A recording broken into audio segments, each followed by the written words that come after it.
There's a deal that most people on this planet have never heard of.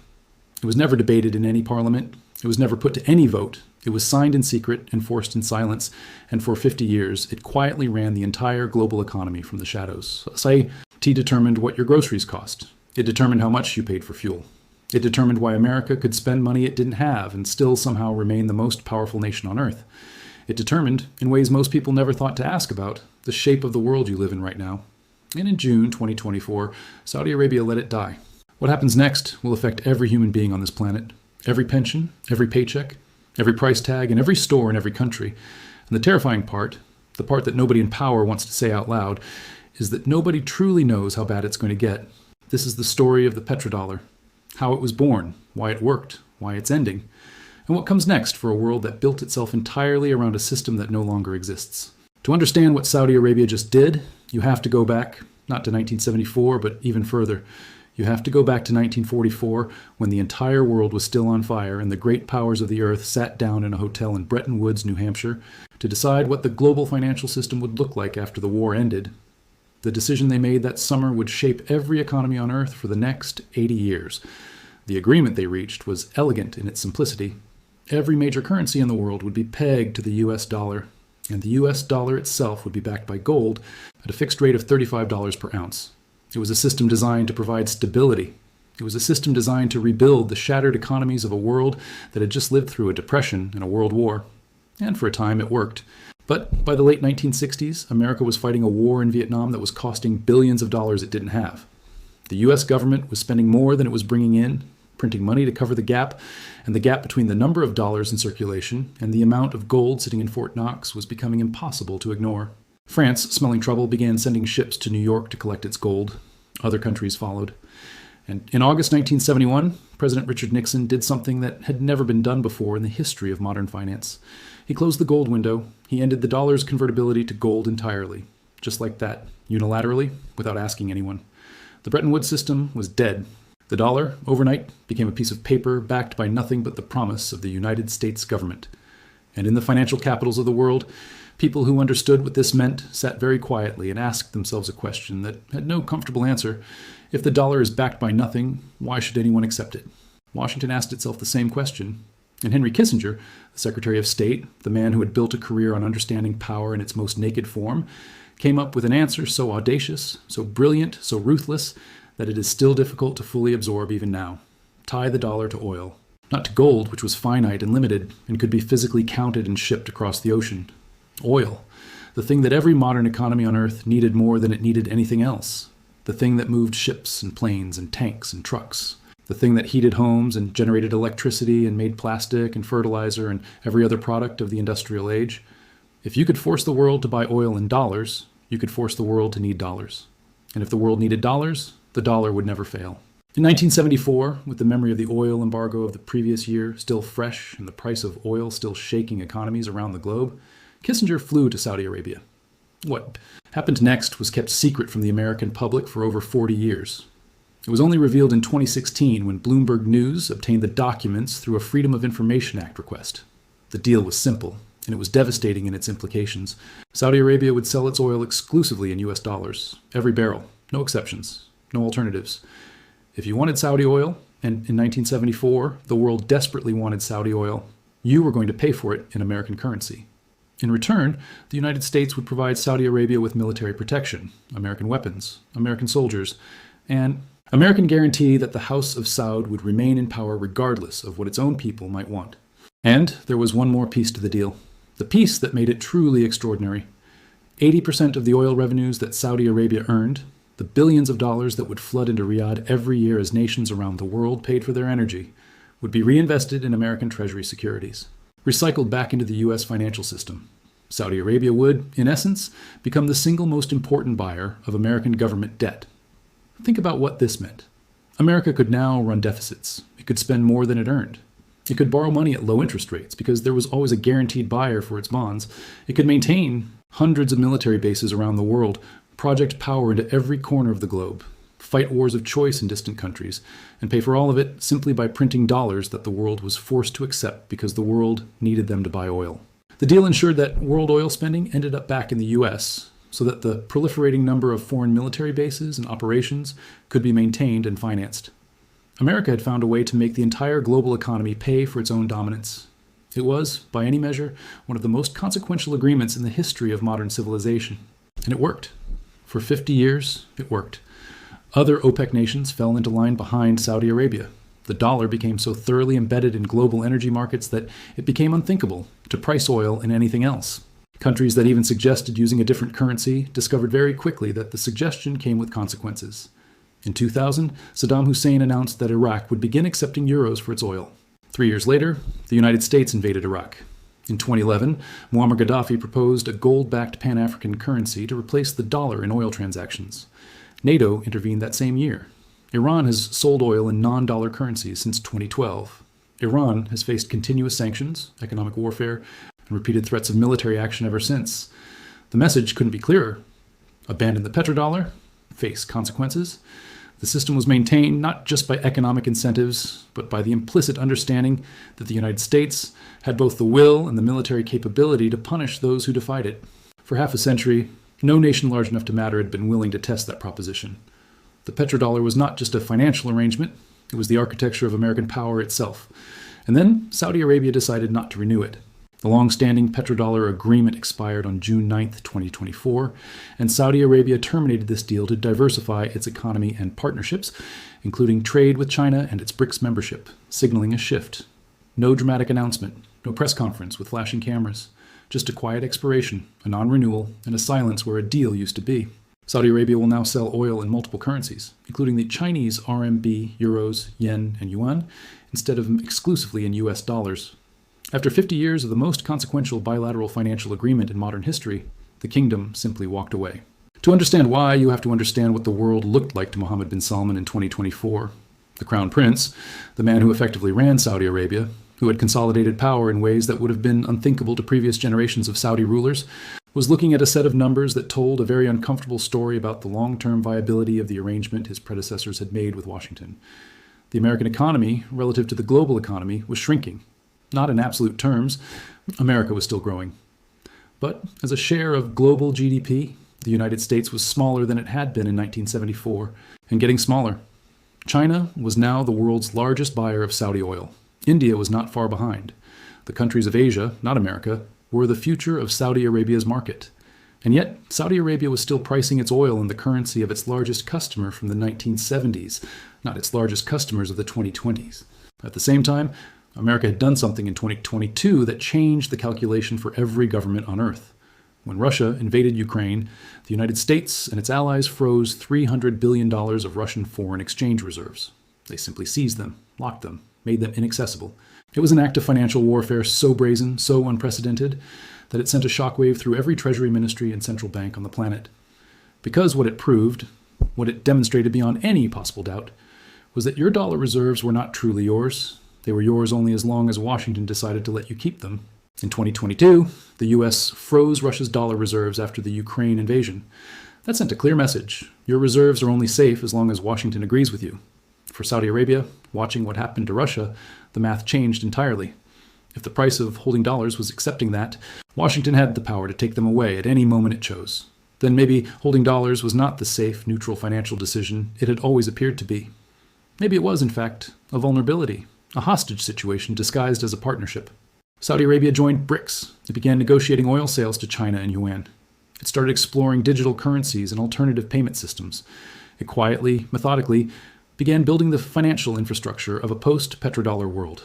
And when June 9, 2024 arrived, and the 1974 agreement expired, Saudi Arabia simply let it go. The question now, the question that every economist and geopolitical analyst and central banker on Earth is trying to answer, is what happens next. Because the petrodollar did not just affect Saudi Arabia and the United States. It affected every country on Earth. It created a financial order that every economy built itself around. And dismantling it, even gradually, even partially, sets in motion a chain of consequences that nobody can fully predict and nobody can fully control. As of June 2025, the US dollar's share of global reserves has dropped to 57.8%, a multi-decade low. While still dominant, the directional trend is downward and the pace is accelerating. For comparison, the euro holds around 20%, the yuan around 6%, and gold is climbing steadily. Think about what that decline means in practical terms. The dollar's reserve status gave the United States something that no other country on earth has ever possessed in the history of money: the ability to borrow unlimited amounts of money at artificially low interest rates, because there was always a guaranteed global demand for dollar-denominated assets. Countries needed dollars to buy oil, so they held dollars in reserve. So they bought U.S. Treasury bonds with those dollars, so the United States could borrow cheaply, so it could spend on defense and infrastructure and entitlements and wars without ever facing the fiscal constraints that every other government on earth had to reckon with. Former French Finance Minister Valéry Giscard d'Estaing called this America's exorbitant privilege. It was an accurate description of something that is almost impossible to describe without sounding like a conspiracy theory, except that it is simply economic reality. America printed paper, the world sent real goods in return.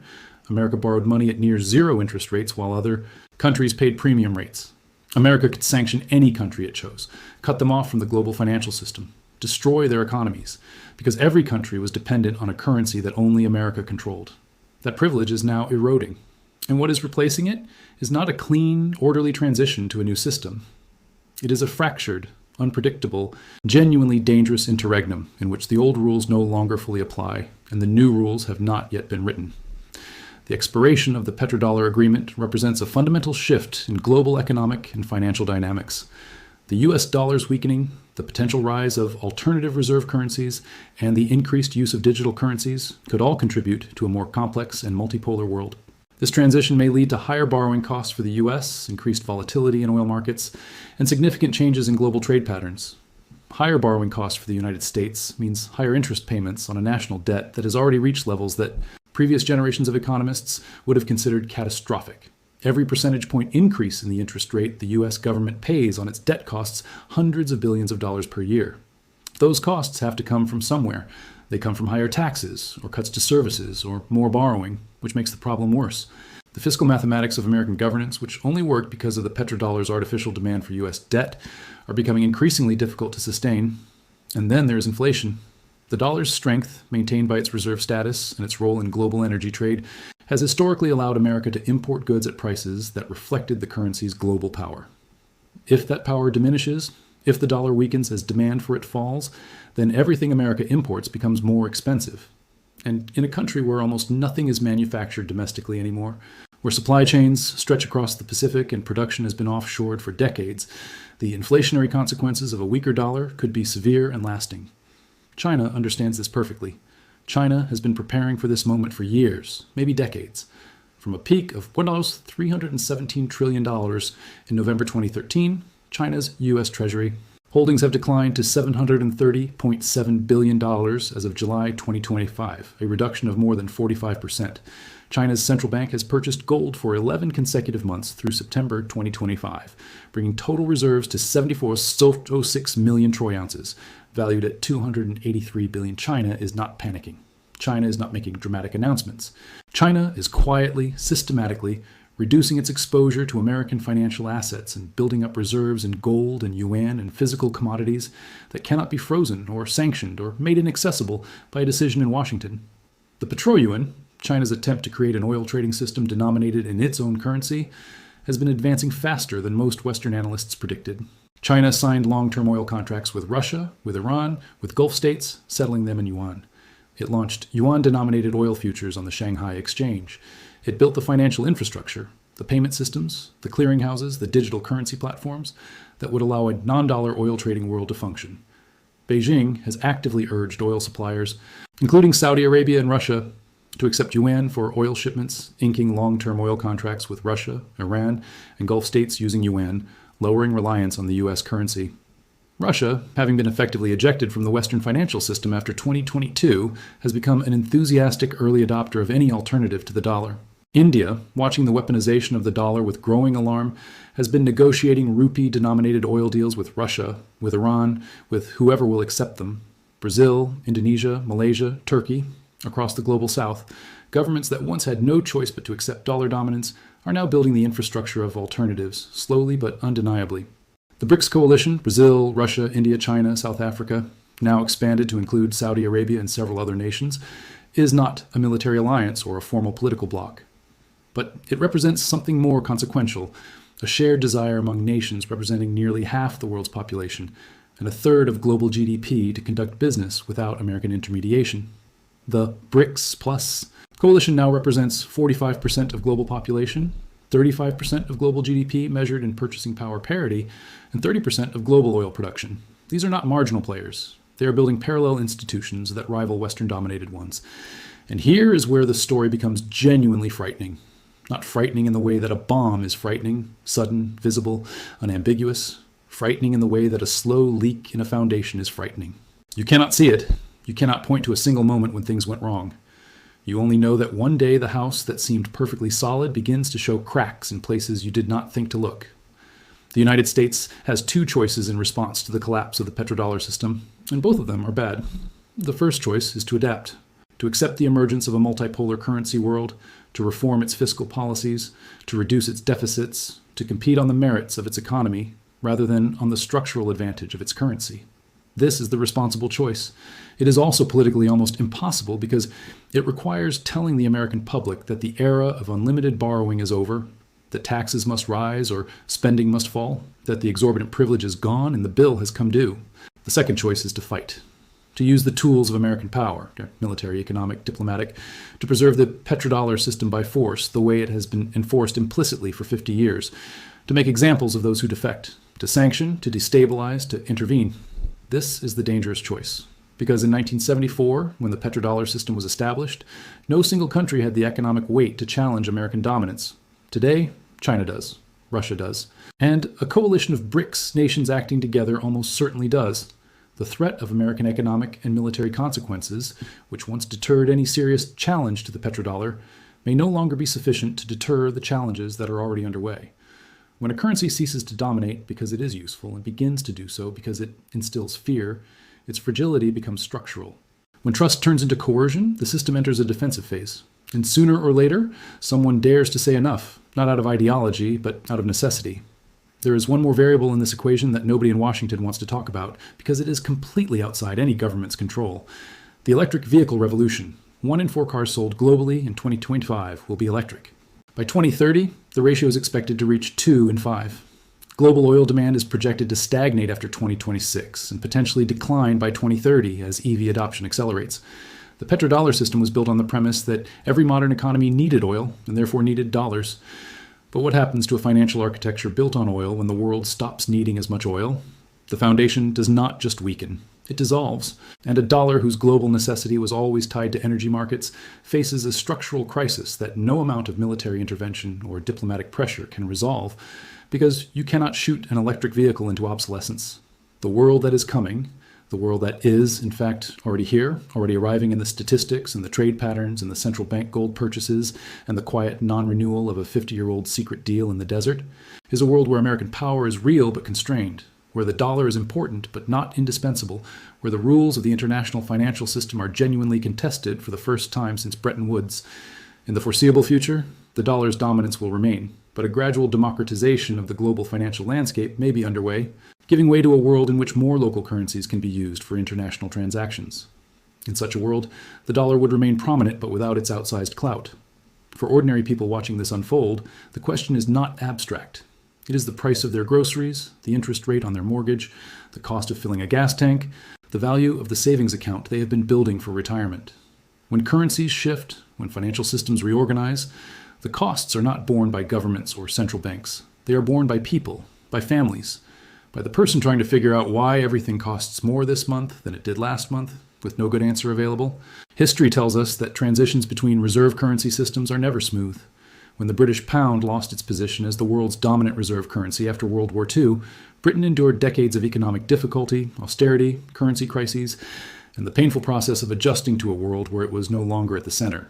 The transition from sterling to dollar took years and caused real hardship for millions of people.